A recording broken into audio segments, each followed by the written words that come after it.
주님의 팔에 주님의 팔에 그 팔에 안기세. 할렐루야. 여러분들의 중보 기도를 통해서 또 많은 분들이 기도해 주셔서 한국의 일정들 잘 소화하고 지난주 금요일 저녁에 잘 돌아왔습니다. 아무튼 오늘 이 자리에 주일날 참석한 모든 성도님들에게 오늘도 성령의 충만함과 하나님의 은혜가 넘쳐나시기를 주님의 이름으로 간절히 축원해 드립니다. 한국에 약 보름간 있으면서 저희 부모님이 살아계시거든요. 80대 한 중반 되시는데 부모님과 믿음의 교제에 중점을 두고 한 보름 정도 있었습니다. 처음에 이제 부모님을 뵐 때 아버지께서 이제 한 2년 전에 수술을 하셨잖아요. 아들을 만나는 반가움과 기쁨과 동시에 또 떠나야 되는 아들을 이렇게 생각하니 안타까웠는지 이렇게 눈물을 이렇게 흘리시더라고요. 그래서 이거 안 되겠다. 우리 아버님에게 좀 마음을 좀 강건하게 해주셔야 되는데 그 다른 방법이 없잖아요. 우리가 하나님 앞에 예배드리고 또 기도하고 이런 하나님을 의지하는 것밖에 없잖아요. 그래서 제가 한국에 가면 부모님하고 있으면 아침마다 예배를 드려요. 새벽 예배를 마치고 부모님과 아침마다 가정 예배를 드리는데 특별히 오늘 본문 말씀을 가지고 은혜를 나누는 중에 역대상 17장 25절에 이런 말씀이 있어요. 주의 종이 주의 앞에서 이 기도로 간구할 마음이 생겼나이다. 기도할 마음이 이게 생기는 거죠. 성령께서 이 말씀을 우리 부모님께 이제 나누기를 원하셨어요. 제가 기도 제목을 우리 부모님에게 부탁을 했어요. 아버지, 어머니, 제가 이제 목회를 하는 기간이 그렇게 많이 남지는 않았습니다. 많이 남아 16년, 7년인데 이제 부모님이 해야 될 일이 있습니다. 남은 목회를 위해서 특별히 기도해 주십시오. 제가 이제 목회 은퇴할 때 그때까지 목회자의 믿음이 변질되지 않고 내 뜻대로 목회를 하는 게 아니고 목양을 하는 게 아니고 하나님 뜻대로 순종하며 하나님이 원하시는 목양을 하다가 은퇴를 할 수 있도록 마무리할 수 있도록 부모님께서 기도를 해 주셔야 됩니다. 그래서 80대 중반이신 부모님께 진심으로 중보기도 부탁을 드렸어요. 아버지, 저희 가정을 한번 생각해 보세요. 정말 저희 집은 지극히 평범하고 평범한 가정 아니었습니까? 누가 세상에 알아주지 않는 그런 가정이었어요. 근데 하나님께서 저희 가정을 사랑하시사 믿음 주셔서 예수님을 영접케 하시고 88년도에 전 가족들이 예수를 믿게 되었거든요. 그리고 지난 34년 동안 하나님께서 저희 가정을 얼마나 많이 축복해 주셨는지 아버지 한번 생각해 보세요. 5남매 중에 4명이 주의 종의 길을 걸어가고 3대가 한 사람도 빠짐없이 어린아이부터 어른 노인까지 다 예수 믿고 주일만 되면 하나님 앞에 예배드리지 않습니까? 이제 주님이 부르시는 그날까지 우리 가정은 하나님의 은혜를 잊어서는 안 됩니다. 오늘날 우리 가정이 있게 된 것은 하나님의 은혜입니다. 하나님께서 지켜주시고 보호해 주셨기 때문에 오늘이라는 우리 가정이 있습니다. 앞으로도 자손 대대로 오직 하나님 한 분만 섬길 수 있도록 계속해서 중보기도 해 주셔야 됩니다.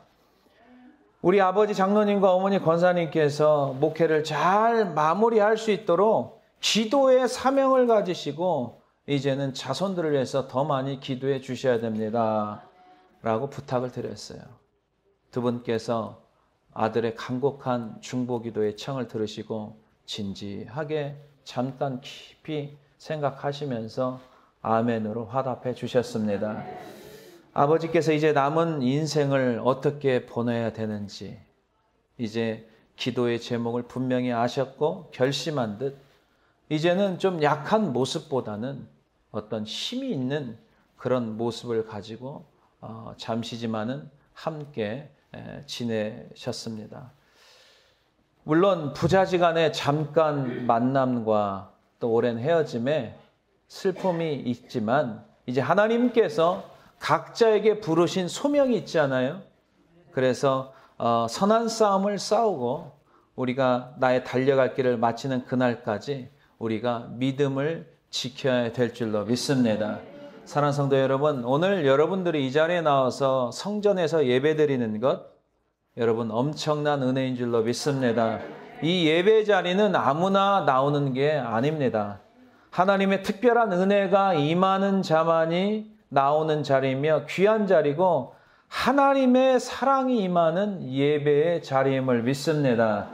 하나님께서 우리를 구원하여 주시고 그 놀라운 은혜로 말미암아 우리가 하나님의 거룩한 자녀가 되었음을 우리가 날마다 기억하시고 감사하며 나간다면 여러분들에게 하나님께서 주시는 축복을 기억나게 할 것이며 그것으로 인하여서 우리가 기도할 마음이 생길 것이며 올바른 믿음 생활을 할 수 있음을 깨닫기를 주님의 이름으로 간절히 축원해 드립니다.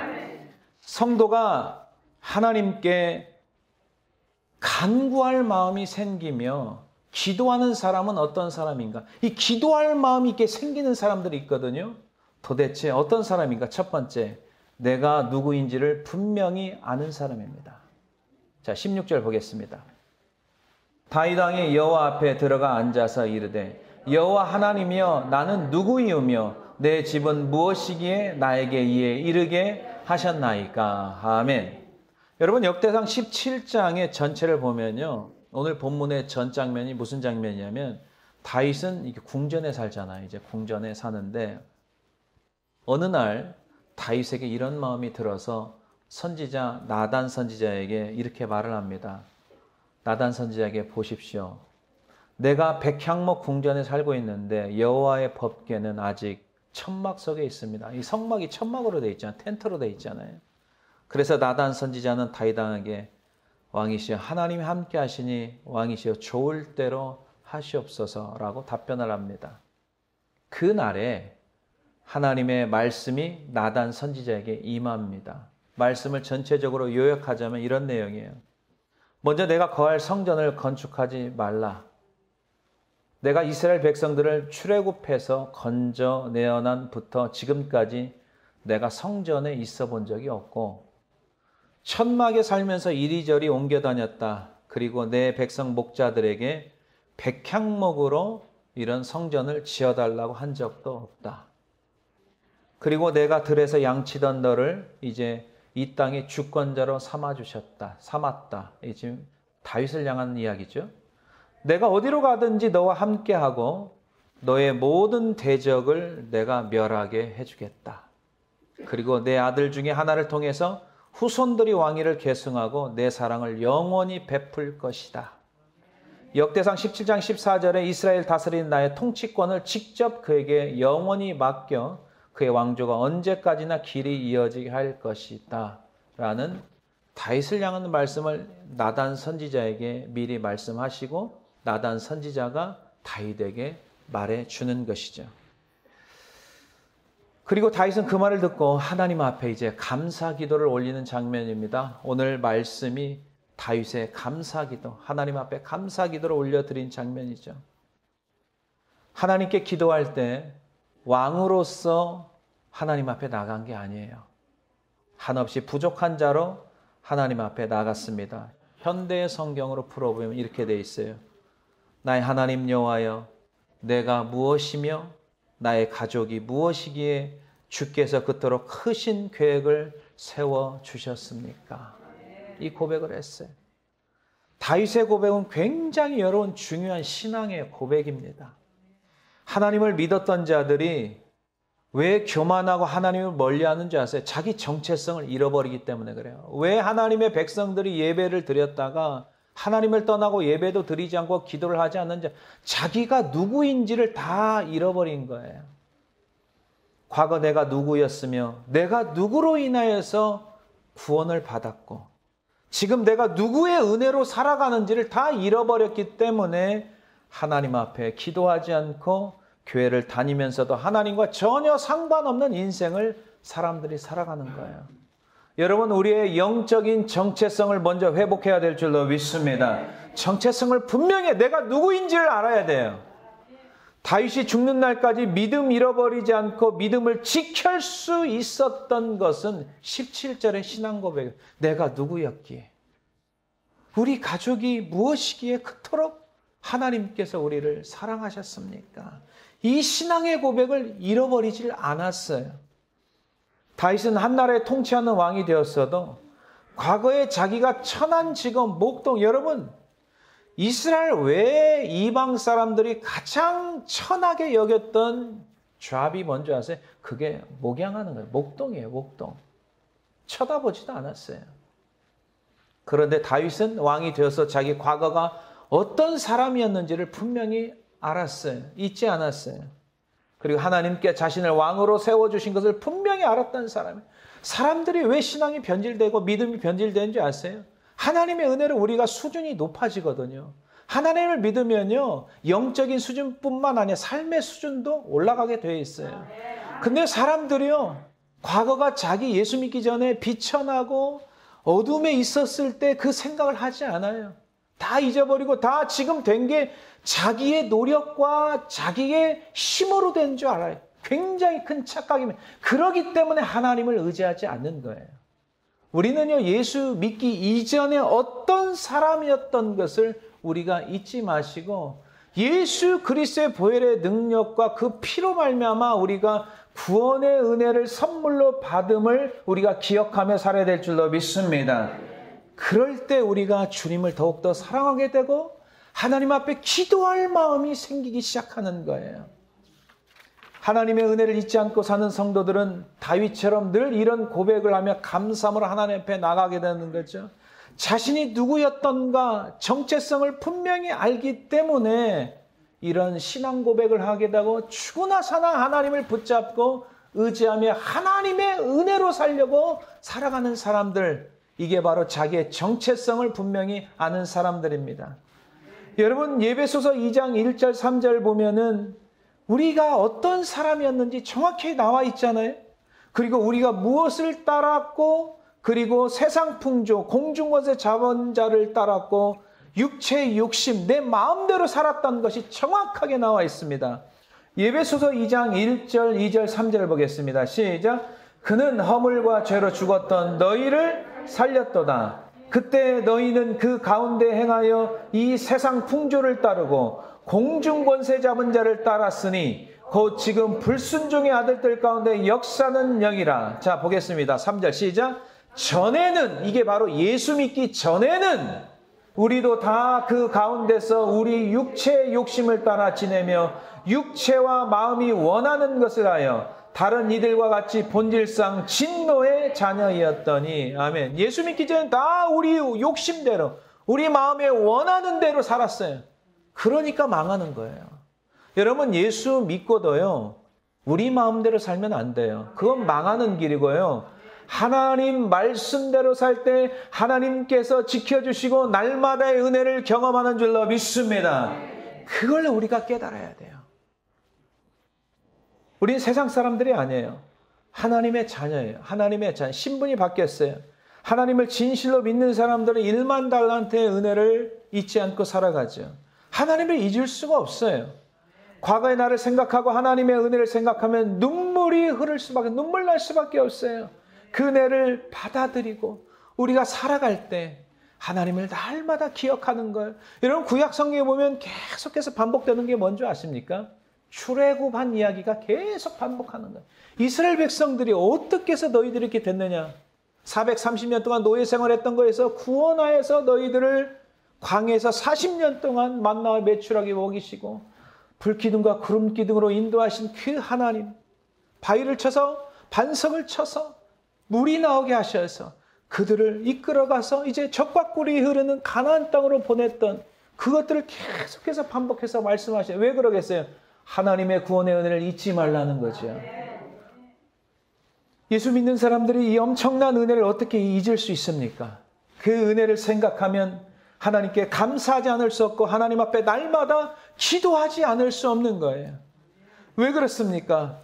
과거의 나를, 오늘의 나를 새롭게 거듭나게 해주시고 나를 존재케 해주신 그 하나님, 그 하나님을 분명히 알기 때문에 그랬습니다.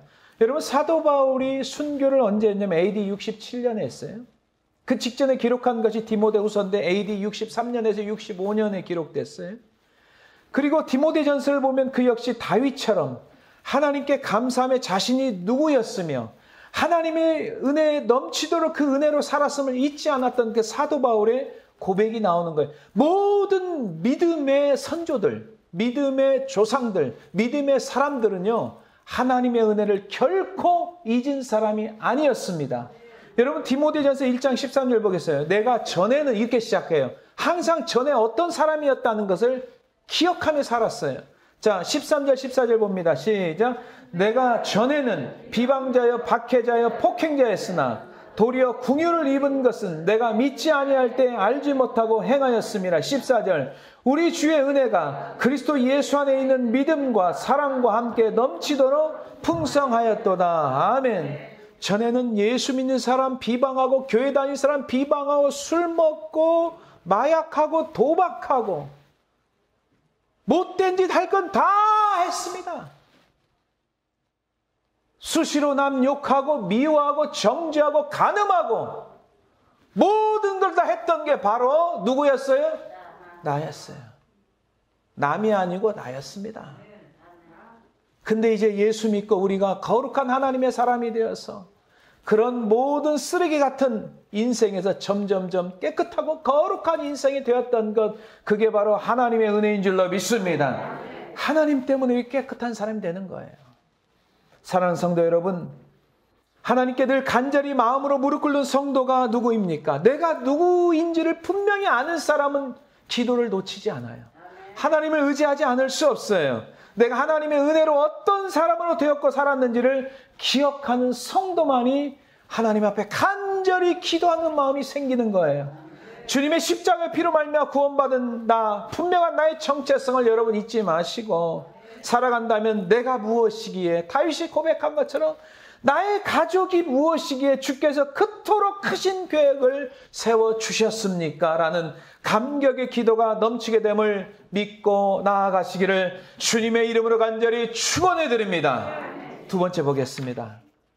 하나님의 은혜와 하나님의 뜻을 깨달아 믿고 간구할 마음이 생기는 이유가 뭔지 아십니까?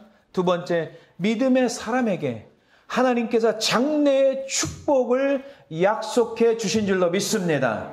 17절 보겠습니다. 우리를 구원만 시키고 거기서 끝나는 게 아니에요. 여러분들의 인생의 모든 장래의 축복의 계획을 이미 다 마친 줄로 믿습니다. 17절 보겠습니다. 시작. 하나님이여 주께서 이것을 오히려 작게 여기시고 또 종의 집에 대하여 먼 장래까지 말씀하셨사오니 여호와 하나님이여 나를 존귀한 자들같이 여기셨나이다. 아멘. 이런 다윗의 고백, 하나님이 주신 다윗의 축복이 여러분들의 축복을 믿습니까? 다윗의 고백, 우리의 고백이 되어야 될 줄로 믿습니다. 여러분, 신앙생활하면서 성경을 통해서 하나님의 마음과 뜻을 여러분 잘 깨달아야 돼요. 아, 목사님 이런 축복 다윗에게만 줬어요. 아니요. 아니에요. 하나님을 믿는 모든 사람에게 이런 축복의 장래 축복 계획이 있는 줄로 믿습니다. 우리를 구원하여 주신 것 거기서 끝난 게 아니에요. 여러분들이 아셔야 돼요. 대충 하나님이 이런 분 저런 분 이렇게 막연하게 생각하지 마세요. 여러분, 내가 생각하는 하나님 믿지 마세요. 그거는 자기 우상이에요. 성경에 나와 있는 하나님을 우리가 믿어야 될 줄로 믿습니다. 다윗이 왕이 되어서 나단 선지자를 통해서 주신 말씀, 다윗 자신뿐만 아니라 다윗의 집안을 축복하시고 장래까지 축복하신 약속의 말씀을 듣고 하나님께 기도할 마음이 생긴 거예요. 간구할 마음이 생긴 거예요. 여러분 생각해 보세요. 부모가 살면 부모들에게 다 한번 물어보세요. 소망이 뭔지 아세요? 다 자식들 잘 되는 거예요. 다 자녀들 잘 되는 거라고. 나기 전부터 아이를 위해서 준비하죠. 다 준비해요. 자식들이 뭐 10월 달에 나면 그 전부터 다 준비합니다. 기저귀부터 배냇저고리부터 다 준비하죠. 우유부터 다 준비해요. 아이 낳고 준비하는 부모 없어요. 미리 다 준비해요. 그리고 아이가 자라면서 임신 기간 동안에 아이가 자라면서 태교를 하죠. 전에는 좋지 않은 거 먹었으면 이제 금지. 좋지 않는 마음 품었으면 이제 금지. 그 좋은 마음을 아이들에게 혹시나 영향이 갈까 봐. 나쁜 영향이 갈까 봐. 그리고 마음 관리 굉장히 노력하죠. 거기서 끝나는 게 아니죠. 유아기, 유년기, 청년기를 계속해서 부모의 마음은 자식에게 떠나지 않습니다. 여러분, 우리 이제 호인이가 대학교를 간대요, 벌써. 2004년도 3월 23일 날 프라비던스에서 태어났어요. 응애하고 태어났어요. 벌써 커가지고 대학교를 간대요. 키는 컸지만 부모가 볼 때는 애기예요, 애기. 제가 어떻게 와서 공부할까? 어제도 누나가 뭐 이렇게 도와주더라고요. 부모의 마음은 항상 걱정이죠. 제가 가서 공부는 잘할까? 미시간에 가서 공부는 제대로 잘할까? 밥은 어떻게 먹고 다닐까? 큰 놈은 벌써 내년 5월에 졸업하죠. 아, 저 놈은 벌써 졸업하고 또 이제 가야 될 길이 있는데 어떡하지? 좀 있으면 또 결혼한다고 하겠죠? 결혼하면 거기서 끝나는 게 아니죠. 아, 결혼 생활 또 어떻게 하는가? 또 자녀 낳고 또 자랑 크면 거기서 끝나는 게 아니죠. 지금도 우리 부모님은요, 전화하면요, 저한테 뭐라고 하는지 아세요? 이 목사님, 기도 열심히 하세요. 지금도 기도하라고 그래. 목사인데도, 목회 30년이 넘은 목사, 그리고 11조 생활 잘하지? 지금도 그거 물어봐. 부모의 마음은 죽는 날까지 자녀를 향하고 있는 줄로 믿습니다. 여러분들이 예수로 말미암아 우리 하나님의 자녀가 됐잖아요. 말씀으로 우리 하나님의 자녀가 됐잖아요. 구원시키고 거기서 끝나는 게 아니에요. 이미 육신의 부모는요, 해주고 싶어도 못하는 게 너무나 많아요. 그러나 하나님께서는 여러분을 구원시키고 이미 장래까지 축복을 이미 모든 길을 약속하신 줄로 믿습니다. 다윗의 축복이 우리의 축복이 되어야 될 줄로 믿습니다. 육신의 부모와 다른 점이 뭡니까? 하나님은 모든 것을 할 수 있는 분이에요. 그래서 전지전능하신 분이라고 하지 않습니까? 못하는 게 없으세요. 여러분, 누군가가 나를 계속해서 돕고 지지해주고 협력해준다면 그것만 생각해도 힘이 나고 행복하고 용기가 날 거예요. 그렇잖아요? 나를 지지해주는 사람만 있더라도 얼마나 힘이 납니까? 여러분, 테네시에 제 동생 목사가 있어요. 자주 만나지 못해요. 1년에 한 번 총회에서 만날까 말까 하죠. 그러나 그냥 미국에 같이 있어서 목회한다는데 굉장히 힘이 되는 거예요. 동생도 마찬가지예요. 여러분들 같이 저를 위해서 기도해 주는 그 자체만으로 굉장히 힘이 되고 목회에 힘이 되는 거예요. 여러분, 그걸 아셔야 돼요. 근데 여러분, 하나님께서 여러분을 평생 여러분들을 지지하고 격려하고 사랑하시고 축복해 주신 줄로 믿습니다. 얼마나 힘이 되면 그 하나님을 여러분들이 믿어야 될 줄로 믿습니다. 사람이 미래가 없고 소망이 없는 사람들 보세요. 하나님 앞에 기도할 마음도 들지 않아요. 하나님에 대해서 너무 모르니까. 조금만 어려움 생기면 절망하고 낙심하고 포기할 생각하죠. 그러나 오늘도요, 말씀을 사모해서 나오는 여러분들, 오늘 말씀을 들을 때 여러분들의 영혼이 강건해지고 샘이 넘치는 줄로 믿습니다. 그래서 말씀을 들어야 돼요. 말씀에는 생명이기 때문에 그래요. 하나님을 진실로 거짓 없이 믿는 사람은 어떤 상황과 형편 속에서도 믿음의 사람은 자신의 장래 희망을 놓치지 않아요. 30년 전에 실패하고 정말 구덩이 속에서 헤어나오지 못하는 제 인생. 아무런 소망이 없었어요. 실패. 그러나 내 마음에 조그마한 믿음이 있었어요. 앞으로 내 인생 미래는 하나님이 책임져 주시겠지. 그 믿음이 있었어요. 시간이 지나고 10년이 지나고 20년이 지나고 지금 30년이 지난 제 인생 보세요. 30년 전에 그 하나님을 생각하면서 소망을 가졌던 것, 모든 계획하고 생각했던 것들, 그 믿음의 끈을 놓치지 않았더니 하나님께서 지금 이 자리에 있게 해 주신 줄로 믿습니다. 만약에 그때 하나님을 믿지 않고 기도하지 않고 낙심하고 절망만 했다면은 지금 제가 이 자리에 있지 않았을 거예요. 세상에서 여전히 방황하고 있었을 거예요. 여러분, 역대상을 보면은 아담과 아브라함 그리고 계속해서 이스라엘 족보 이야기가 나오죠. 다윗과 솔로몬의 족보를 거쳐서 역대상 4장에 보면은 유다의 자손이 등장이 되는데 특이한 건 뭐냐면요. 그냥 누구 이름만 계속 나와요. 한 구절에 이름만 계속 나오는데요. 역대상 4장 9절 10절에는요. 야베스라는 이름이 나오는데요. 무려 2구절이나 할애하면서 설명이 나와요. 9절에 보면 야베스는 그 형제보다 또 귀중한 자래요. 여러분, 왜 귀중한 자인 줄 아세요? 야베스는 기도하는 자예요. 여러분, 야베스는요, 이름의 뜻이 뭔지 아세요? 고통이라는 뜻이에요. 내가 수고로이 나왔다. 고통이라는 뜻이에요. 야베스의 삶에 미래가 보이지 않아요. 미래가 없는 환경과 상황이지만 그는 하나님을 믿는 믿음의 끈을 놓치지 않았습니다. 선조로부터 들리는 하나님의 어떤 하나님이신지를 그는 기억하면서 생각하면서 그 하나님을 믿고 하나님 앞에 희망을 가지고 간절히 기도하며 나간 줄로 믿습니다. 역대상 4장 10절을 보겠습니다. 야베스가 기도합니다. 여러분, 기도하세요. 환경과 상황이 절망적이고 낙심적이다면 낙심하지 마시고 하나님을 붙잡고 기도하세요. 하나님께서 여러분들의 기도를 들으시고 새 길로 인도해 주실 줄로 믿습니다.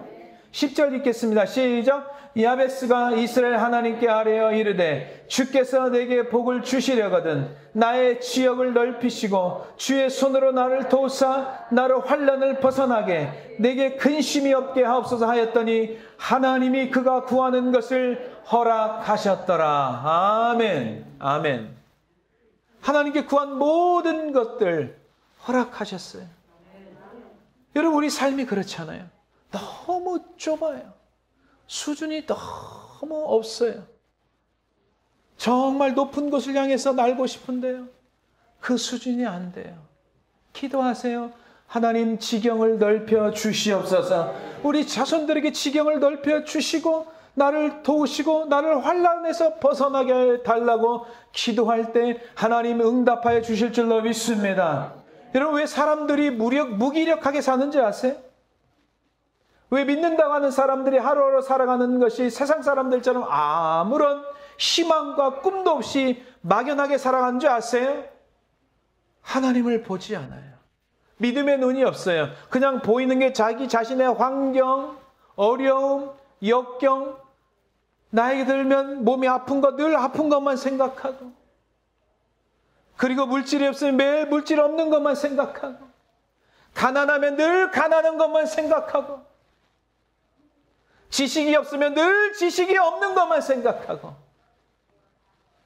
지혜가 없으면 늘 지혜가 없는 것만 생각하죠.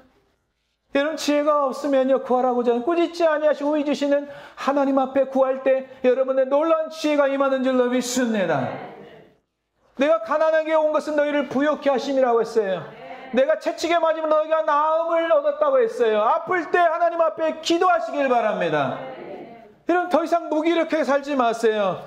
절망과 낙심에 빠져 살지 마세요. 적어도 교회 다닌 사람들, 하나님의 말씀을 믿는다고 하는 사람들은 성경을 믿으며 생명 되신 예수 그리스도를 통해서 우리가 세임을 얻고 능력 있는 삶을 살아야 될 줄로 믿습니다. 여러분, 실존주의 철학자 키에르케고르가 뭐라고 했어요? 죽음에 이르는 병, 이렇게 나왔어요. 이게 절망입니다. 절망.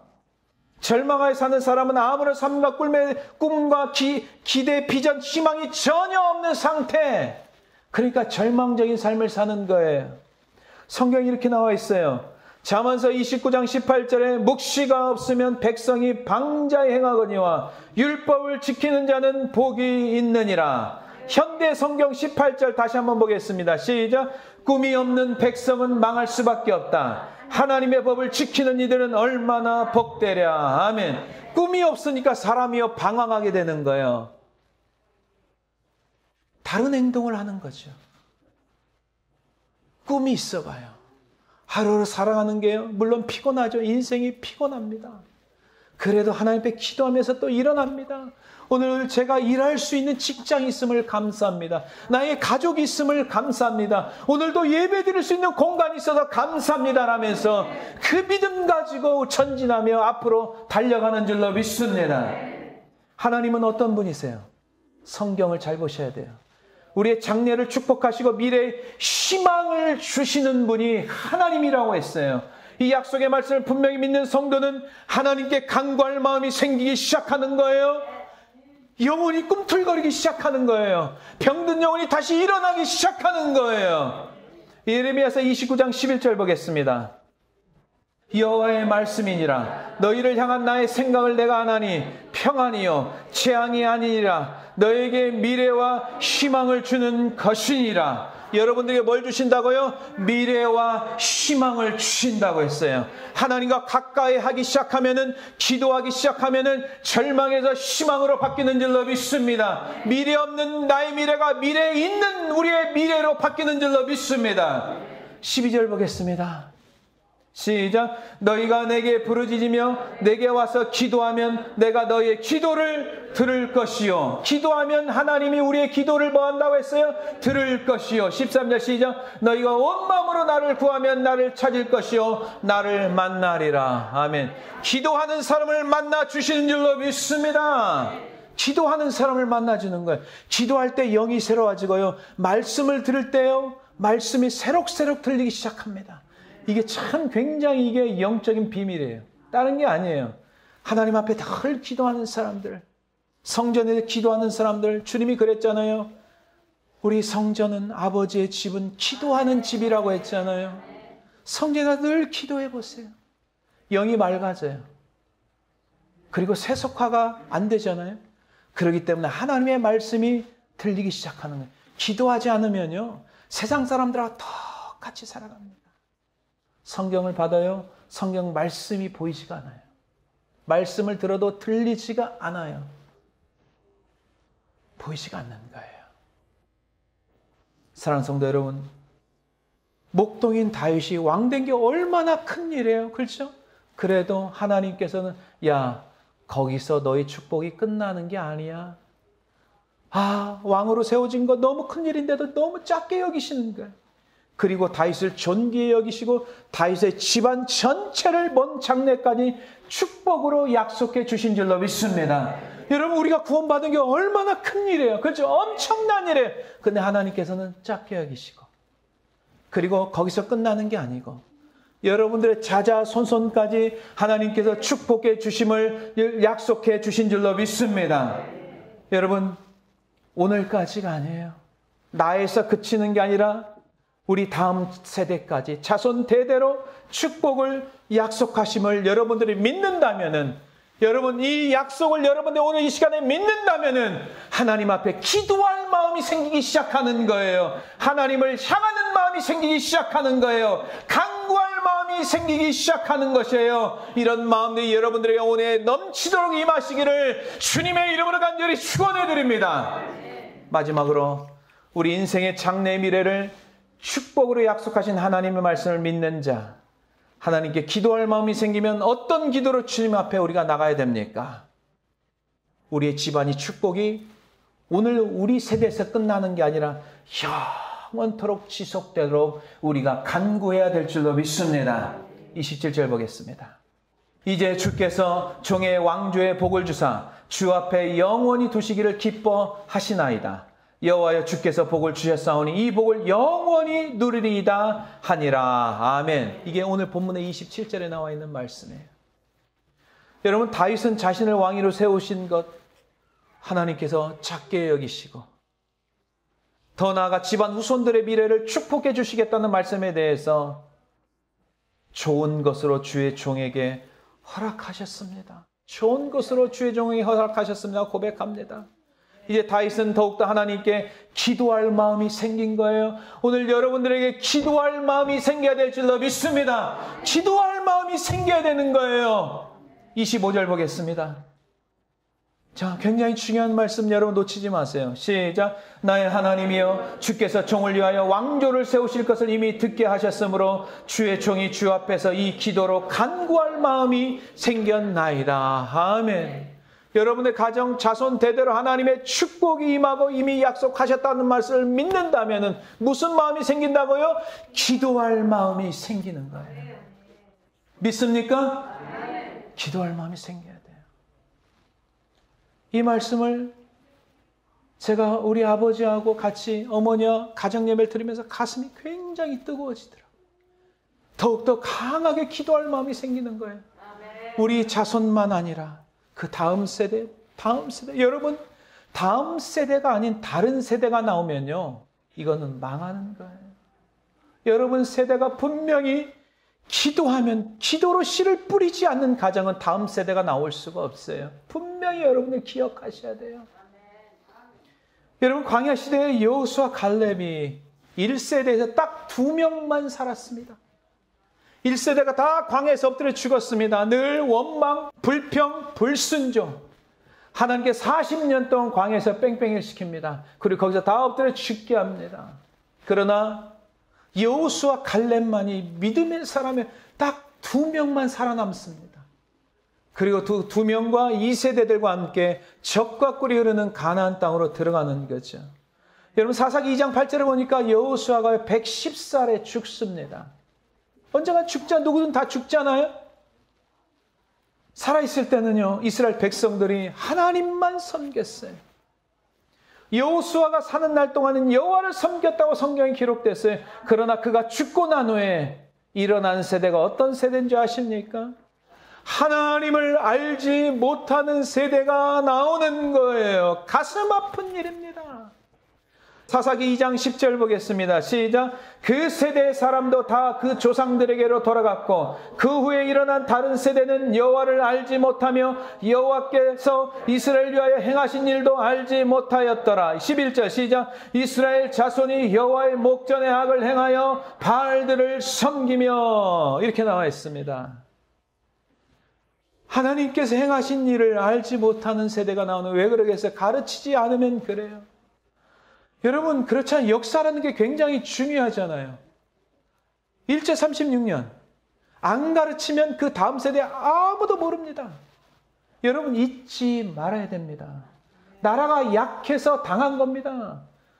1950년도 6월 25일 북한이 남한을 남침한 것 잊지 말고 가르쳐야 됩니다. 가르치지 않으면 그 다음 세대를 모릅니다. 우리가 예수 믿지 않았을 때의 삶, 예수 믿고 난 다음에 삶, 이 역사, 히스토리 가르쳐야 됩니다. 그러나 이스라엘의 역사를 이스라엘 사람들이 가르치지 않고 반복 교육을 시키지 않았기 때문에 다음 세대가, 다른 세대가 나오는 거예요. 넥스트 제너레이션이 아니고 another generation, 하나님을 알지 못하는 세대가 나와버린 거예요. 결국 그들이 어떻게 했습니까? 자기의 소견대로 살아가는 거예요. 자기 마음대로 살아가는 거예요. 그래서 망하는 거예요. 20년 동안 주변 나라에 지배당하고 7년 동안 지배당하고 8년 동안 지배당하고, 여러분 인생에 우리가 70여 강간한 80인데 세상에 지배당하고 하나님 알지 못하면 우상숭배 살다가 인생 다 지나가면은 어떻게 될 것입니까? 한번 생각해 보세요. 비참합니다. 우리는 하나님 앞에 설 날이 있습니다. 주님 앞에 심판대에 서야 될 그날이 있다는 것을 우리가 잊지 말아야 될 줄로 믿습니다. 현재 우리 부모의 세대가 하나님께서 다윗에게 주신 축복 앞에서 장래를 위한 축복을 주심을 믿는다면은, 오늘 여러분들이 그 사실을 믿는다면은 오늘부터 하나님 앞에 기도할 마음이 생기게 될 것이며 그 기도를 끊임없이 하게 될 줄로 믿습니다. 기도 없이 신앙생활 하지 마세요. 거짓 신앙입니다. 참 신앙인 줄 알고 살지 마세요.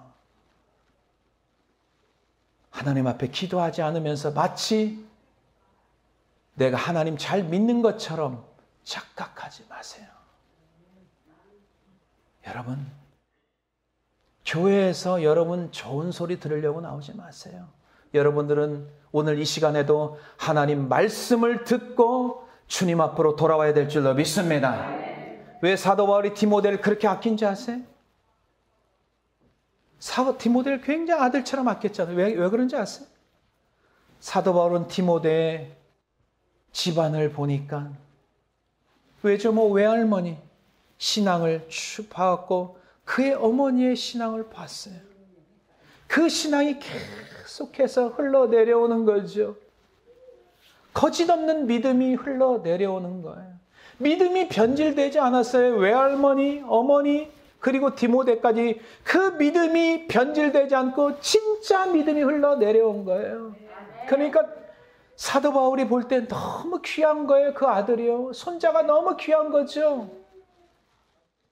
여러분, 디모데후서 1장 5절 보겠습니다. 이는 내 속에 거짓이 없는 믿음이 있음을 생각함이라. 이 믿음은 먼저 내 외조모 로이스와 내 어머니 유니게 속에 있더니 내 속에도 있는 줄을 확신하노라. 아멘. 여러분, 디모데 아버지 헬라인이잖아요. 이쪽이 정통이거든. 정통. 믿음의 정통이거든요. 여러분들의 믿음의 정통이, 하나님의 말씀에 신실한 정통이 흘러나가야 될 줄로 믿습니다.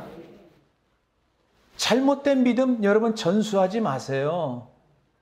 누구에게 들은 말씀이 아니고 성경에는 어떻게 나와 있더라, 성경에는 어떻게 나와 있더라, 이 성경을 가르쳐야 될 줄로 믿습니다. 여러분들의 생각을 집어넣지 마세요. 말씀을 집어넣어줘야 돼요. 사랑하는 성도 여러분, 하나님께 기도할 마음이 생기지 않았던 것은 그동안 구원의 확신이 불분명하거나 구원의 은혜를 잊고 살거나 내가 누구인지를 정체성이 불분명했기 때문에 그동안 기도할 마음이 생기지 않았던 겁니다. 오늘 말씀을 통해서 내가 누구인지를 분명히 깨닫고 장래 우리 집안의 미래까지 준비하시고 나를 존귀하게 여기신 그 하나님께서 여러분들을 축복해 주셨음을 믿으시길 바랍니다. 그렇다면 우리의 식어진 가슴에 다시 기도할 마음이 불같이 일어날 것이며 기도할 마음이 생겨서 더 큰 비전과 꿈을 가지고 힘차게 살아가시기를 주님의 이름으로 간절히 축원해 드립니다. 예수님 귀하신 어린 양,